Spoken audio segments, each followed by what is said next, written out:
Mega news. దక్షిణాఫ్రికాలోని జోహాన్నెస్బర్గ్లో శనివారం ప్రారంభమైన G20 దేశాధినేతల శిఖరాగ్ర సదస్సులో భారత ప్రధాని నరేంద్ర మోదీ ప్రపంచానికి సరికొత్త మార్గాన్ని నిర్దేశించారు.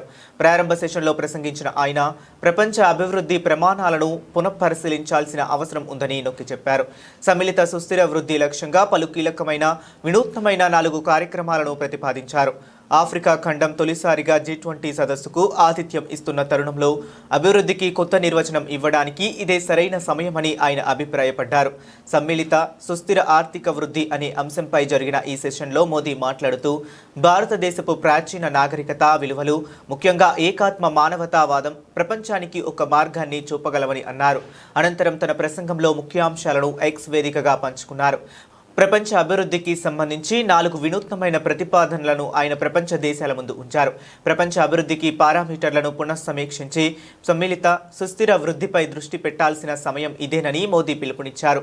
మొదటి ప్రతిపాదన G20 ఆధ్వర్యంలో గ్లోబల్ ట్రెడిషనల్ నాలెడ్జ్ రిపాజిటరీని ఏర్పాటు చేయాలని మోదీ సూచించారు. పర్యావరణ అనుకూల సాంస్కృతిక జీవన విధానాలను పరిరక్షించే సాంప్రదాయ విజ్ఞానాన్ని భవిష్యత్తు తరాలకు అందించేందుకు ఇది ఉపయోగపడుతుందని వివరించారు.